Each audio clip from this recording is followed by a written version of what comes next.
صباح الخير او مساء الخير حسب التوقيت اللي بتشوفوا الفيديو. اللي انتوا شايفينه ده بادج بيتباع عند كل شيء او الخردواتي او محل 2.5.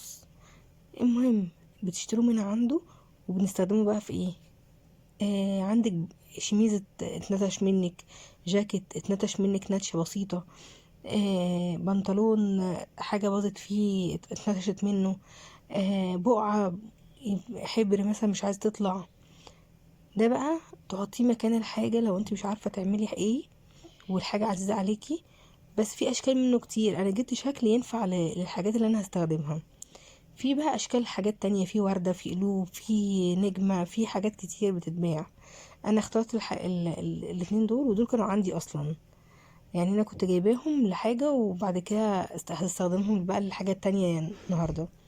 المهم عشان مطولش عليكم الكلمة ما كنتش عايزاها كلها جنب بعض، فقلت اقصها ادام انا مش عارفه، يعني مش حابه ان انا تبقى كلها جنب بعض، فانا هاخدها واحطها يعني متنطوره كده في البنطلون.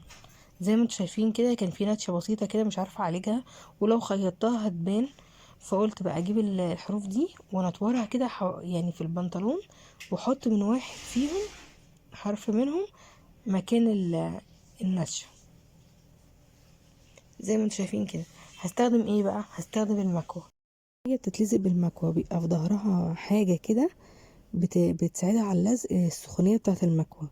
فكل ما تحطي المكوة عليها اكتر كل ما تتلزق اكتر، زي ما انتوا شايفين كده.